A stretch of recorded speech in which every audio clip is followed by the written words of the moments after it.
Été dit et bien dit. Et d'ailleurs, je tiens à saluer aussi ce qui a été dit par chacun d'entre vous, parce qu'en fait, il y a seulement de la vérité. La première des vérités, c'est que depuis ces 20-30 dernières années, alors ces 20 dernières années, on a assisté, et c'est réel, c'est factuel, ça se voit, à une disparition progressive des services de proximité, des services publics de proximité. Peut-être moins à Tonneins qu'ailleurs, mais aussi à Tonneins. Et il est utile, alors qu'on s'aperçoit qu'il y a des fractures dans notre pays, des fractures numériques, comme monsieur le sénateur vient de le dire, des fractures aussi sociales, où on a le sentiment parfois d'être mis en marge. Il est utile aussi de répondre à ce besoin-là. Et je crois qu'avec ce qui s'initie depuis... Alors, effectivement, M. Courreau l'a rappelé, ça date de 2016, 2015 déjà, mais depuis 2018, depuis 2019, il y a une accélération justement de ce déploiement des maisons France Service qui portaient notre nom antérieurement. Et cette accélération, cette massification, elle répond donc à cette nécessité d'être au plus près des personnes parce qu'elles ont des besoins face à l'outil numérique qui parfois est complexe, des services qui demandent aujourd'hui une sorte de technicité que tout le monde n'a pas.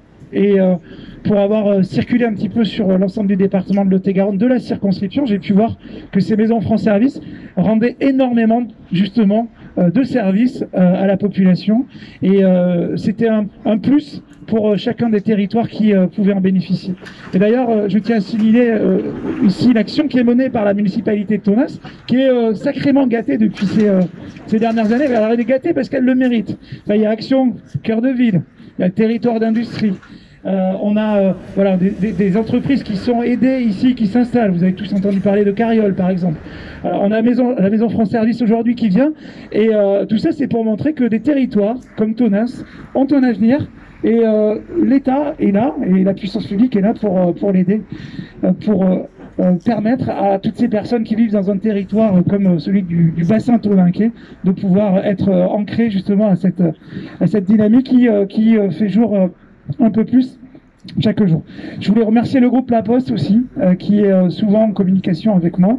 Nous sommes régulièrement, pas plus tard que la semaine dernière, en lien pour justement essayer de comprendre les problématiques qui animent les territoires ruraux. Dernier point sur lequel je voulais intervenir, justement sur ce sentiment qui est une part de vérité, mais qui n'est peut-être pas la vérité, celui de dire que les territoires ruraux ne sont pas considérés. Je pense que peut-être que monsieur le préfet reviendra, monsieur le sous-préfet reviendra là-dessus, mais je pense qu'il faut observer la réalité. La réalité, c'est qu'il n'y a jamais eu autant d'argent public déversé dans les territoires comme les nôtres. Preuve en est la DETR. Je ne sais pas si vous savez ce que c'est, la DETR, dotation équipement pour les territoires ruraux, qui est passée de 4,5 millions à 8,5 millions en 5 ans. Le nombre de dossiers également soutenus en 5 ans a été multiplié par 20%.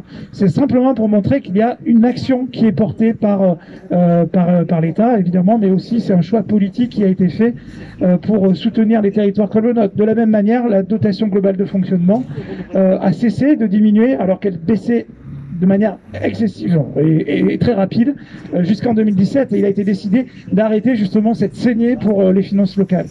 Voilà, je ne serai pas plus long, simplement pour essayer de contrer un discours, une sorte d'ambiance qui tiendrait voilà, en quelques mots en disant on est abandonné, on ne nous considère pas. Preuve en est aujourd'hui avec la Maison France Service que c'est tout l'inverse. Donc longue vie à Maison France Service, et surtout bon courage à toutes les personnes qui s'en occupent. Je sais que c'est aussi très valorisant pour les personnes qui sont là justement pour rendre service et pour orienter les personnes qui en ont besoin. Donc merci de votre invitation et à très vite à Tonneins. Merci à vous.